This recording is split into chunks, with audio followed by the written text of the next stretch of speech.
founder said we must mutually pledge to each other our lives, our fortunes, and our sacred honor. We need that now from all Americans. This is a moral moment.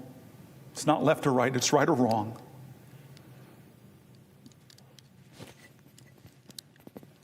Let's get in good trouble. My friend, Madam President, I yield the floor. I yield the floor.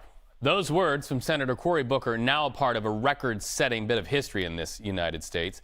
Booker wrapped up his marathon protest against the policies of President Donald Trump. That speech now stands as the longest on Senate record. He passed the length of time Senator Strom Thurmond used in 1957, railing against the passage of the Civil Rights Act. That is not lost on Senator Booker.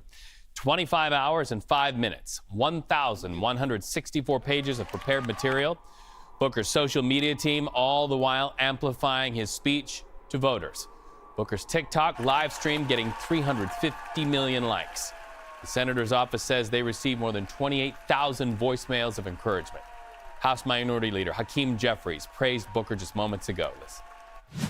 Amongst Cory's finest moments, and he's had many throughout the years, but it was incredible in that he was strong, he was substantive, and he was soulful all at the same time.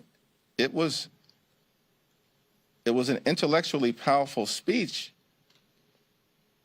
and obviously there was incredible endurance that he demonstrated, but above all else, he spoke from the heart. Because this is a moment that requires every single one of us to stretch in ways that we may not have previously been called upon to do. And Cory Booker did it at an extraordinary level.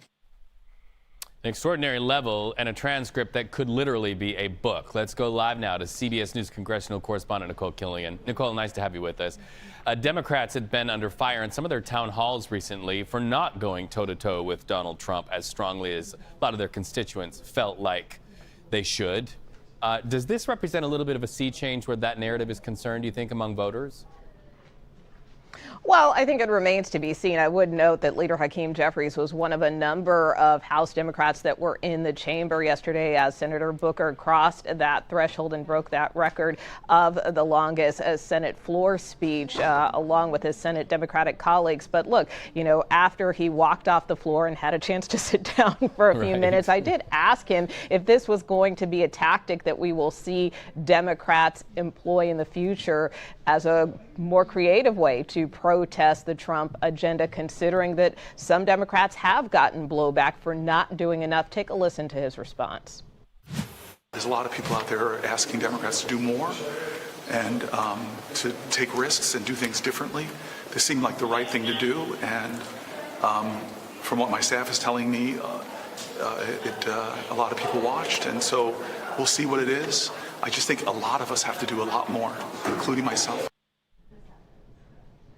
So as you heard there from the New Jersey senator, certainly a commitment to do more. And as you also heard Leader Jeffries there say as well, you know, that there are going to be challenges and ways they have to stretch themselves further to try to meet the moment. So whether or not they take that momentum from Booker's speech, in addition to all the other actions that they have done to date, remains to be seen. But certainly it was a moment to energize the Democratic base.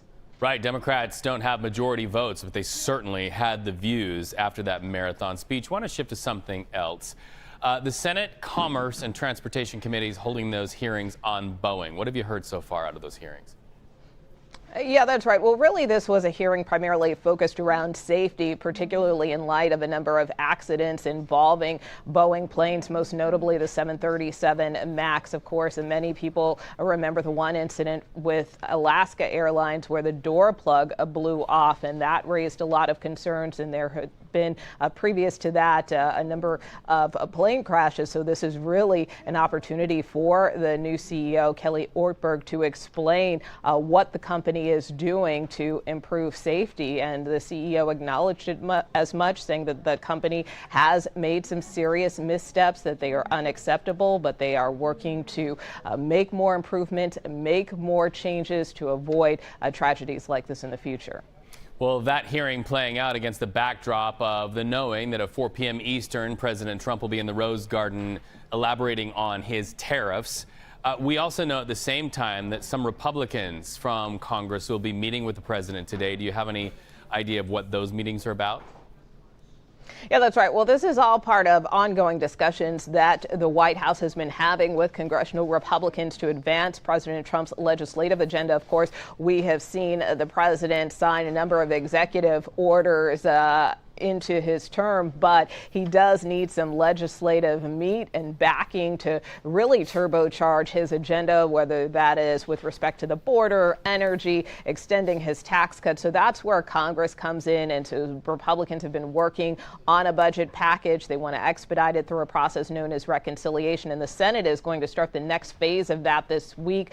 They want to try to move this package as quickly as they can, potentially before their next recess for the Easter holiday later this month. So that is why Leader Thune, some Republicans on the Senate Budget Committee, are meeting with the president today at the White House. Also, the Treasury Secretary Scott Bessent is meeting with Senate Republicans today on the Hill, just so they can try to advance this package as quickly as possible.